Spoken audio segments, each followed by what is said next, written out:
No sé si nos estás escuchando, Juan. Muchas gracias por acompañarnos. Sí, perfecto, escucho perfecto. ¿Cómo te va, Juan? Un gusto que estés acá. Sí, Buenas noches. Buenas noches, para mí Juan. también, ¿eh? Bueno, Juan, sabemos de tu trayectoria como artista plástico y como arquitecto. Si querés contarnos un poco cómo fueron esos primeros pasos en la carrera, cómo van interactuando las dos variables. Sí, bastante, porque siempre me gustó dibujar, pintar y empecé a estudiar análisis de sistemas, 2 años en la mira. Universidad Tecnológica y me encantaba, pero en el fondo decidí largar y dedicarme a pintar, a dibujar, sin profesor ni nada, y decidí estudiar arquitectura, que también me parecía una de las carreras que me interesaba bastante, pensando en que siendo arquitecto seguro iba a tener tiempo para pintar y poder vivir de la arquitectura. Entonces sí, ese pensamiento tendría 19 años como máximo, 18, medio infantil también, pero fue una decisión radical, ¿no? De pasar de analista de sistemas en esa época a seguir con lo que a mí me gustaba. Así que ese fue un poco mi decisión. Después en la carrera me di cuenta que me gustaba muchísimo más de lo que pensaba que me podía dedicar a eso. Así que fue una entrañable relación entre la pintura y la arquitectura, ¿no? Mientras al principio, los 2 primeros años prácticamente me dediqué a la facultad, pero después paulatinamente fui compartiendo el tiempo, ¿no? Juan, buenas noches. Te voy a hacer 2 preguntas en una. ¿Cómo fue tu acercamiento a Clorindo Testa y cómo estaba constituido el estudio en esa época? El acercamiento a Clorindo fue pausado y a través del tiempo. Primeramente, recién recibido, hice un curso en el CAIC donde tuve acceso a hacer un curso con él, que era sobre una vivienda en un barrio, y fue muy muy interesante también su manera de dictarlo, porque había tanta gente que prácticamente dijo que lo íbamos a hacer pensando y cada uno se imaginaba el proyecto y después lo llevamos a dibujar y se lo mostrábamos. Así que estuvo bastante más audaz y sorpresivo de lo que yo pensaba, porque lo conocí a través de las revistas y publicaciones, ¿no? Claro. Así que ese fue mi primer acercamiento. Después tuve otros, la vida nos fue entrecruzando. Ajá. De alguna manera vino a un taller que teníamos nosotros con 4 pintores y vino a tomar modelo vivo con nosotros, o sea, nos dio un gran apoyo. Y después mi primera exposición junto con mis amigos fue con Clorindo, porque le ofrecieron a él, inauguró una galería en San Telmo y él nos invitó a nosotros, con lo cual fue un gran festejo esa noche. Qué bueno, qué lindo. Así que ese fue mi primer acercamiento. Después, por supuesto, hubo otros que fue jurado, etcétera, etcétera, hasta que un día no tenía trabajo y sabía que había un concurso de la Biblioteca de Alejandría. Me ofrecieron hacerlo con un concurso internacional con otro arquitecto, y yo le pregunté a Clorindo: mire, Clorindo, no tengo nada, si usted está libre me gustaría hacerlo con usted. Y él me dijo: no, pero vamos a hacer otro concursito. Y ahí empecé un concurso que fue el Fórum de Tokio, que tenía 100.000 metros cuadrados. 100.000 metros. Que ganó. Qué brutal. Sí, yo no entendía nada porque él lo tenía todo en la cabeza. Así que ahí fue mi primera experiencia, y de ahí, del año 89 en adelante, prácticamente quedé ligado al estudio y a él, ¿no? Justo acabas de decir una frase que me quedó resonando en la cabeza, que es, acabas de decir: lo tenía todo en la cabeza, y yo justamente te iba a preguntar que constantemente en artículos y en material de archivo se habla de su creatividad en la capacidad de transportar al papel parte de aquellas pinturas que habitaban en su mente. Sin embargo, en su obra hay una gran conexión con el entendimiento estructural. ¿Cómo era convivir con estas dos variables? Si las hubo, ¿verdad? Porque para mí desde afuera las había. ¿Y tenía un método de trabajo lineal o era alguien que...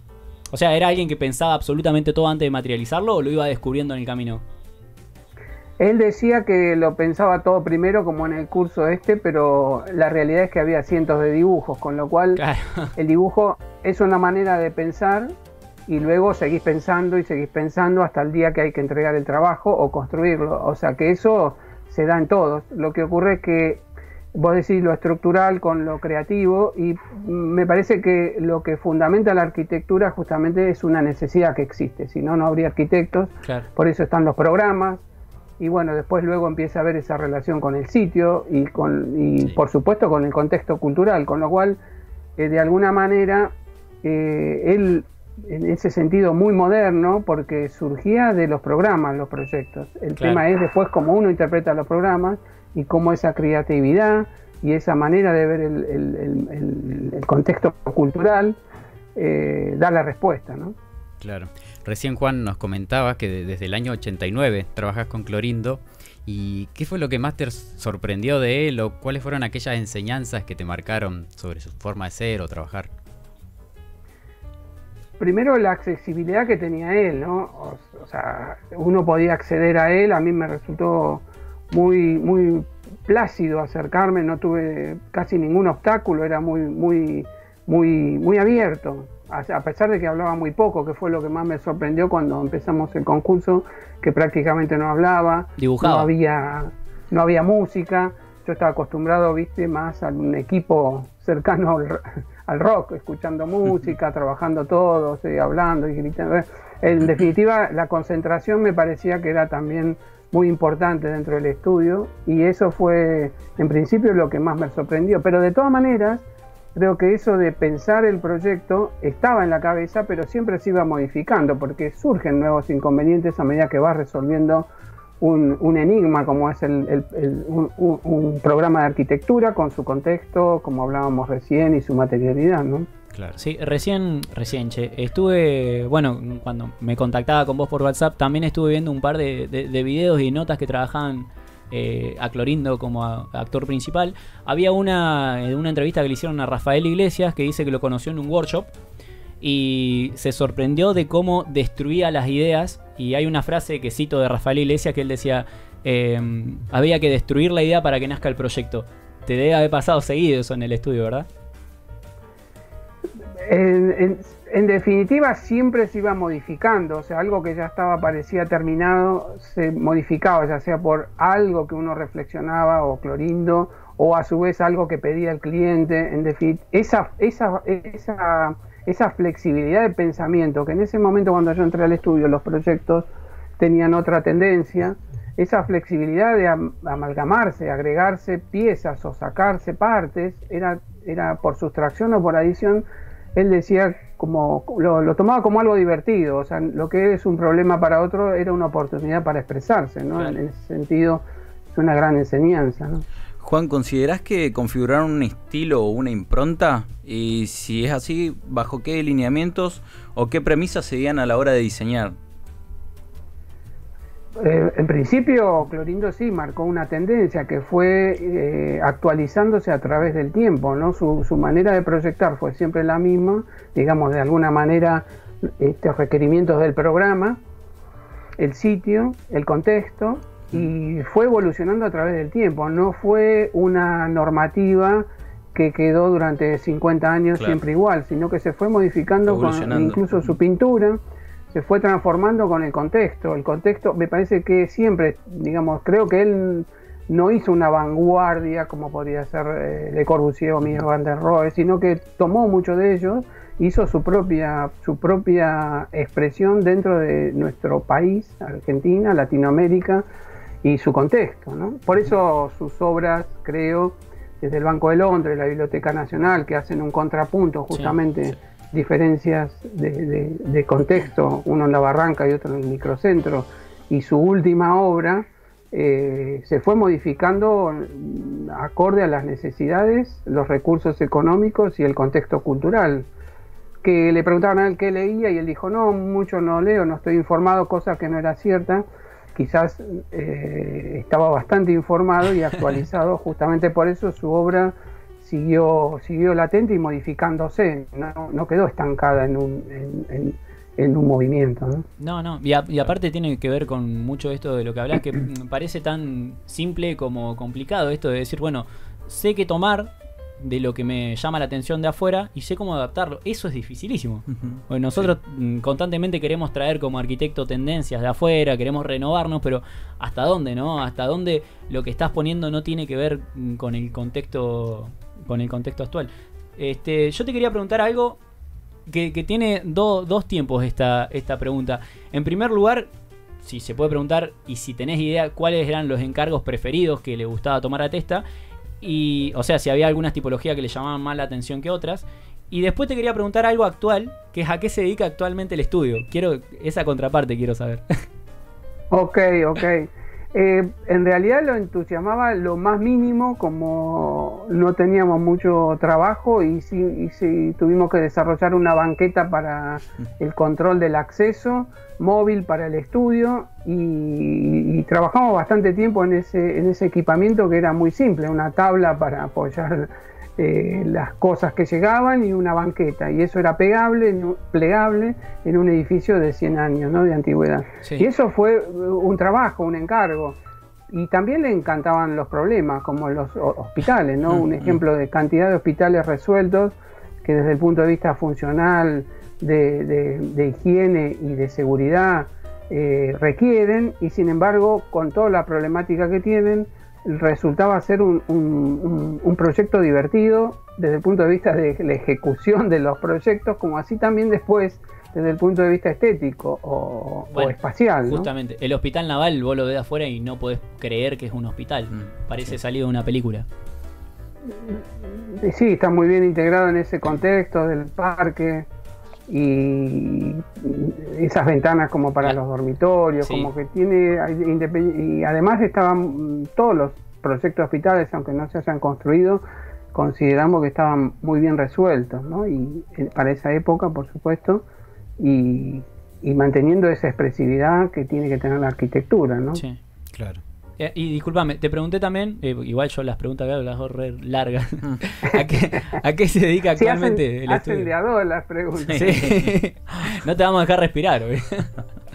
Hacen de a dos, hay que estar memorioso. Sí, no queremos que nos queden preguntas. Lo que hicimos fue terminar algunos proyectos que ya estaban prácticamente en documentación de la época de Clorindo, como la Fundación Andrean, el Fondo de Cultura Económica, y a raíz de eso seguimos conectados con esos clientes, con lo cual hubo que hacer alguna reforma. En este sentido, en La Boca estamos haciendo un anexo para ese edificio. O sea, seguimos vinculados con ese tipo de situaciones, como la Biblioteca Nacional, que con Clorindo se desarrolló el anteproyecto. Posteriormente hicimos la documentación con el ingeniero del Villar, y ahora actualmente estamos asesorando a la biblioteca para ver cómo se mantiene ese edificio, ¿no? Claro. Pero ese tipo de encargos que son por ahora como seguidas de las obras que ya están hechas, ¿no? Bueno, recién comentamos un poco los concursos, el Centro Cívico, el Banco de Londres, la Biblioteca Nacional. Y gracias a estos concursos tuvimos la oportunidad de ver formarse a un maestro. ¿Cuál es la importancia que tuvieron estos concursos en la vida del estudio?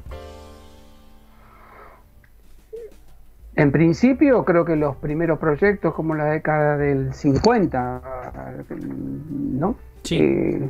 Tuvieron una expresividad muy distinta a los últimos proyectos que se desarrollaron en La Pampa, no hablando concretamente de La Pampa, pero los concursos fueron de alguna manera la posibilidad de que un arquitecto como Clorindo se pudiera desarrollar en el tiempo, porque digamos esa manera de elegir los proyectos es la menos mala, por decirlo de alguna manera, ¿no?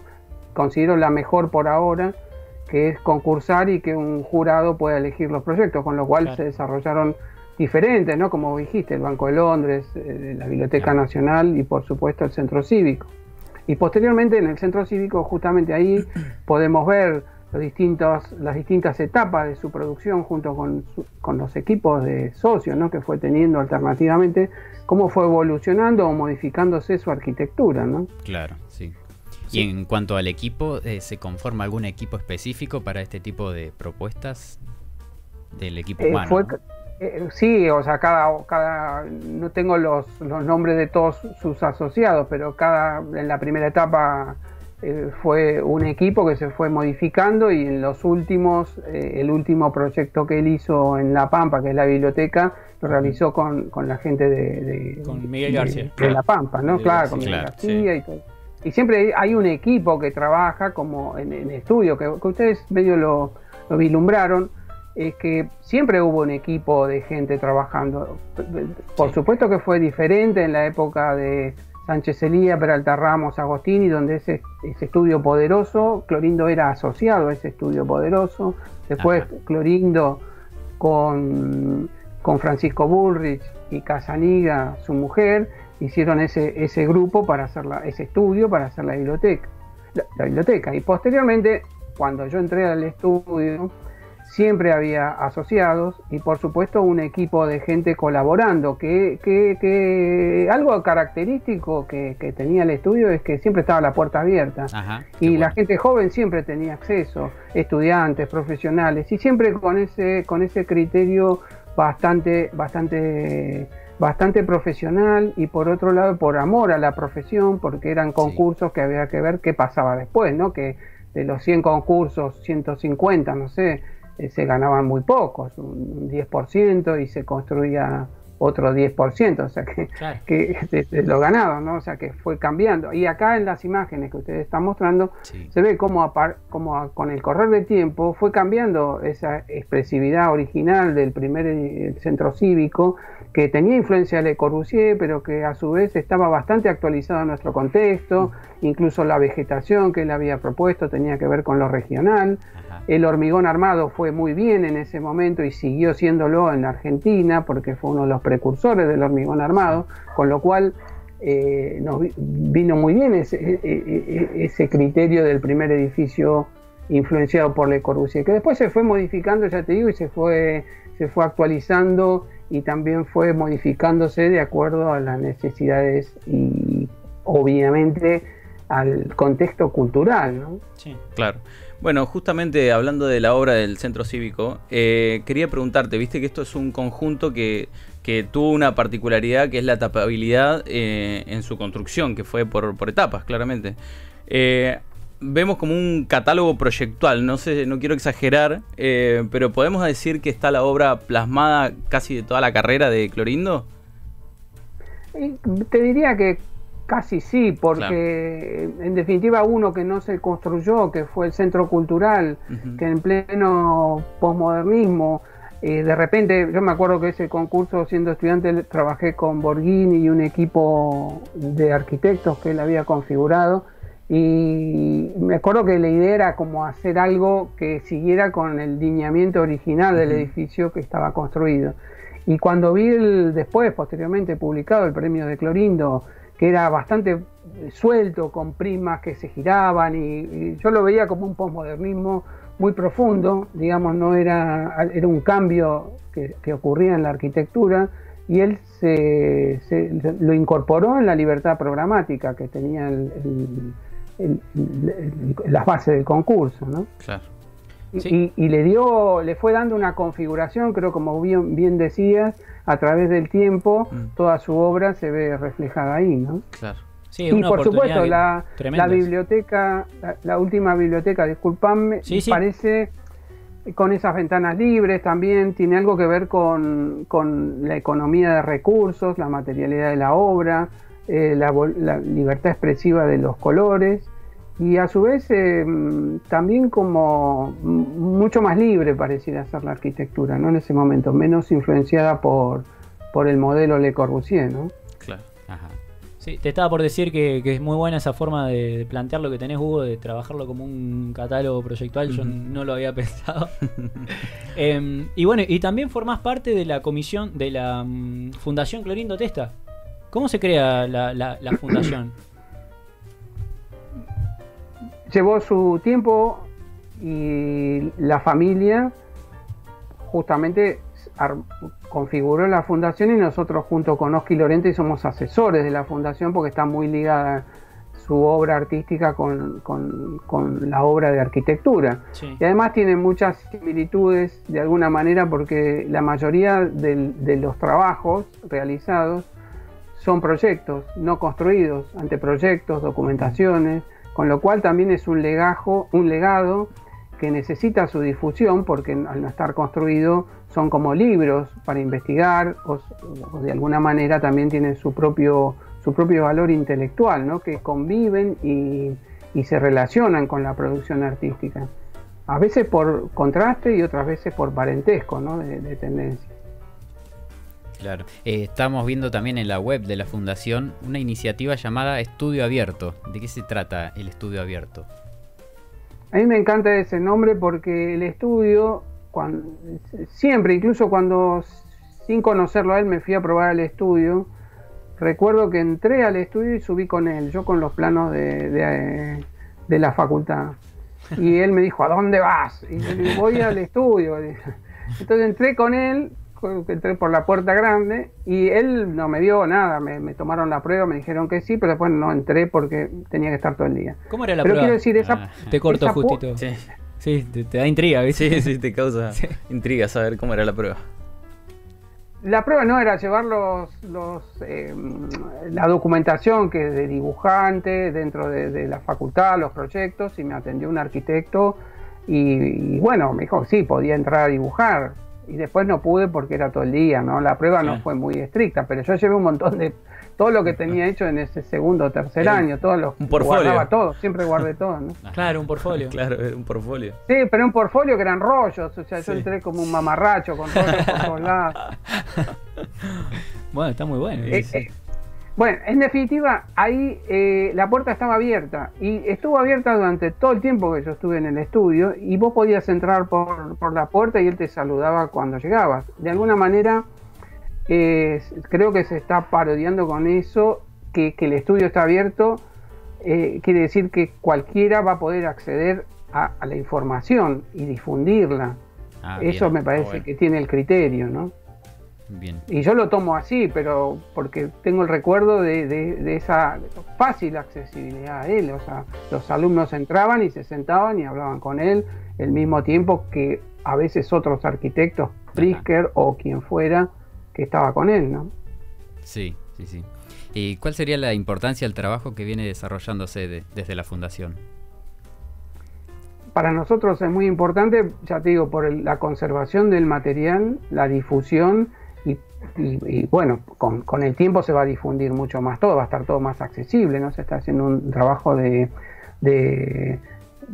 digamos, de inventario, de difusión, de escaneo y se va a lograr después con la arquitectura también, ¿no? Sí, no es nada fácil, la verdad, lo que están realizando, según nos comentás. ¿Pensás que eso se puede replicar a otros maestros y maestras de la arquitectura? Sí, por supuesto, porque actualmente es mucho más dinámico la información y sí, se va a replicar. Por lo pronto, ya te digo, un arquitecto con la producción de Clorindo y sus socios, ¿no? Todos los trabajos que ha realizado durante más de 50 años, ¿no? Mucho más, 60, 70 años. Es un material muy importante y no solo porque se va a difundir ese material, sino la relación con los otros profesionales, ¿viste? Claro. ¿Cómo te puedo decir? Cada concurso tiene su implicancia con los otros que participaron y entonces me parece que se arma una red de información, no solo con un arquitecto, sino con todos los que están vinculados a esos proyectos y los que estuvieron vinculados en esos concursos, ¿no? Sí. Como que hay una historia intelectual, una historia de producción que se va a relacionar, que va a interactuar con los demás, ¿no? No es solamente la de un arquitecto. Creo que es difícil, no todos los profesionales lo pueden desarrollar eso, ¿no? No lo pueden tener la suerte de desarrollarlo a posteriori, ¿no? Desarrollarse, ¿no? Sí. Voy a leer un poquito de lo que recién estaba comentando. Dice, en 2018 la Fundación presentó ante el Ministerio de Cultura de la ciudad el proyecto para recuperar lo que fuera el estudio de arquitectura y taller de Clorindo Testa, estudio abierto de etapa 1, que fue aprobado en el marco del régimen de promoción cultural de la Ciudad Autónoma de Buenos Aires. La refacción concluyó a fines de 2021 y pronto el estudio se podrá visitar con cita previa. Ajá. El recorrido comprende los espacios en los que Testa realizaba sus actividades diarias, los que nos comentaba Juan recién, Sí. su escritorio y su taller de producción plástica, y 3 salas temáticas que exploran diversos aspectos de su figura. Me dieron unas ganas de viajar a Buenos Aires. Muy interesante. Sí, se nota como muy interesante. Y recién comentabas esto de si se podría replicar en otros maestros y maestras, y la verdad sería una forma bastante dinámica para las nuevas generaciones el acercarnos a este tipo de propuestas que, más allá de reconocer, Juan, la importancia histórica que tiene Clorindo y otros maestros y maestras de la arquitectura, también como que nos falta un poquito, ¿viste? De apropiación de este tipo de arquitectura, de maestros y maestras de la arquitectura. ¿Notás que las nuevas generaciones tal vez no entramos en consideración de este tipo de importancias históricas sobre la cual vos estás defendiendo, por ejemplo? No, todo lo contrario. Creo que las camadas jóvenes respetan muchísimo y tienen mucha propia autogestión y tienen un dinamismo para mí muy positivo y muy rápido. Creo que van a ir mejorando todas esas situaciones, porque está todo más accesible, digamos, ¿no? La información, la comunicación. Sí, coincido. O sea, unas arquitectas francesas hicieron una investigación sobre el cementerio de la Chacarita y se relacionaron muchos una arquitecta, otro arquitecto, Clorindo Testa. O sea, empezó a difundirse algo que estaba medio casi oculto, ¿no? Sí. ¿Se realizan algunas caminatas por obras de Clorindo en la ciudad o hay algún espacio de muestra y de acercamiento desde otro lado, por ejemplo, desde la ciudad? Sí, creo que hay desde la ciudad no, pero hay arquitectos particulares que organizan visitas a edificios. La fundación, yo te pregunto, capaz que te estoy metiendo en un problema. Aún no, pero está dentro del programa, sí, por supuesto, que la ciudad interactúe con la fundación y los edificios de Clorindo, sí, facilitarle a los que hacen recorridos la información. Juan, si tuvieras que explicarle a una persona ajena a la figura de Clorindo, ¿quién fue Clorindo Testa? ¿Cómo lo definirías? Qué pregunta, ¿eh?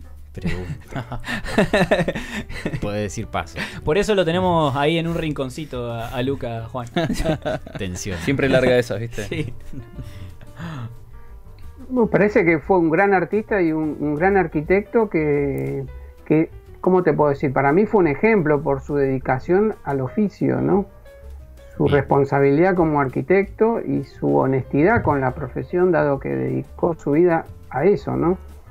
O sea, toda su vida siguió trabajando las 8 horas y como ejemplo, como arquitecto, como persona, ¿no? Y por otro lado, muy interesado en lo que sucedía, o sea, como humanista me parece que es eso, un gran ejemplo como profesional.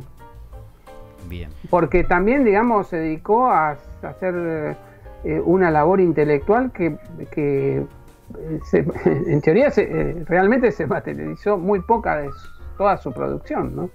Se materializó en obras, ¿no? O sea que era un esfuerzo mantener el estudio. Si bien, ¿cómo te puedo decir?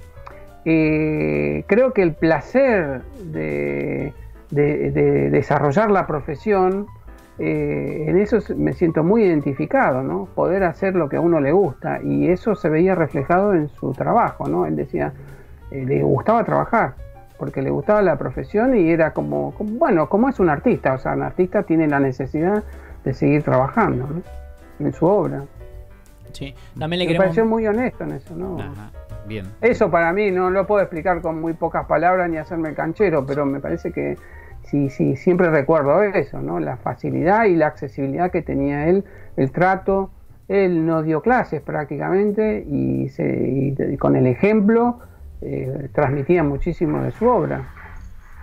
Claro, qué bueno. Hay que yo ya me estaba olvidando, nos tenemos que acordar de Oski Lorenti y de Francisca, no me sé el apellido, Francisca, que también nos acompañaron mucho para que esta nota saliera al aire, así que le queríamos mandar un saludo y seguramente te están mirando.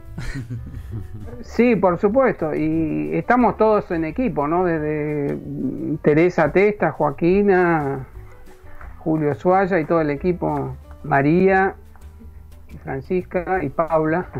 Somos un equipo. Son varios. Un poco, somos un equipo 6, 7, 8 personas, no mucho más, no más de 10.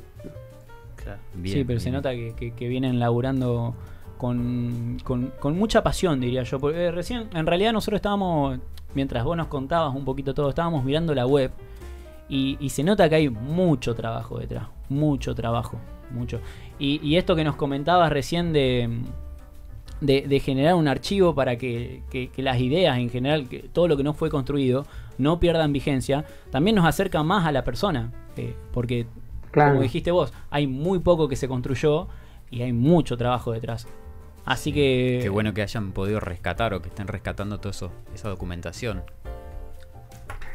Claro, y es una obra dinámica, por eso también es muy despierta esa necesidad de búsqueda, que no se repite, ¿entendés? Como que vos ves distintos procesos de producción, distintos resultados, lo cual eso te estimula, porque no es una tarea aburrida, ¿no? No, Es una tarea divertida. Igualmente queríamos, ¿a qué iba con esto? Queríamos comentar que el centro cívico, ¿no?, como recién comentábamos al comienzo del bloque, Sí. está declarado como patrimonio provincial y ahora también nacional, y fue impulsado y acompañado por el Colegio de Arquitectos de la provincia de La Pampa por medio de la iniciativa de 3 arquitectos, Elina Sáez, Roberto Fernández y María Rosa de Ilicia, quienes realizaron una investigación en el armado de la documentación, al punto de tener que recuperar algunos documentos bueno, seguramente vos estás más al tanto de lo que es recuperar documentos, pero tuvieron que pedir, por ejemplo, materiales específicos, ¿viste? Tuvieron que ponerse minuciosamente para recuperar estos documentos por el estado en el que estaban. Claro. Así que es parte de descubrir la historia. Imagínate que nosotros estamos hablando de una obra que, más allá de ser local, es bastante grande. No me imagino lo que debe ser tener que hacer eso con toda la carrera, porque no eran lo mismo las conservaciones y cómo se trataban los documentos en el pasado que lo que hoy vos llegás a valorar. Así que, bueno, nada, Claro. destacar el importantísimo trabajo que están haciendo. Nada, eso. Juan, te agradecemos mucho por habernos acompañado. Esperemos más adelante. Mirá, le voy a tirar un palito. A ver. ¿Lo vas a comprometer Sí, ahora en vivo? Vamos a ver si se anima. Esperemos más adelante tenerte y charlar sobre tu obra, que yo te decía por WhatsApp que me sorprendió gratamente. Y bueno, y también sobre tu parte artística, que también me sorprendió gratamente. Así que encantadísimo muchas que vuelvas. Muchas gracias por la invitación y desde ya cuenten con nosotros, que estamos a disposición, porque ya te digo, es como no solo es difundir lo clorindo, sino que es un patrimonio colectivo, ¿no? Como los Claro. escritores, los artistas, los Claro. músicos, etcétera. O sea, no solo clorindo, sino que al levantarse Clorindo también se levantan otros artistas, otros arquitectos, ¿no? Como que se va armando una red de respeto por el pensamiento o la labor intelectual, creativa y lúdica de los profesionales y artistas, ¿no? Claro. Bueno, nos quedamos con el concepto de estudio abierto. Así que bueno, Sí. te agradecemos también a vos por abrirnos las puertas y comentarnos todos estos datos. Muchas gracias por la invitación y ya pasaremos por la provincia. Pero por favor. Sería un gusto, sería un placer. Dale, aquí estaremos. Bueno, gracias. Gracias, Juan. Gracias, Juan. Muchas gracias.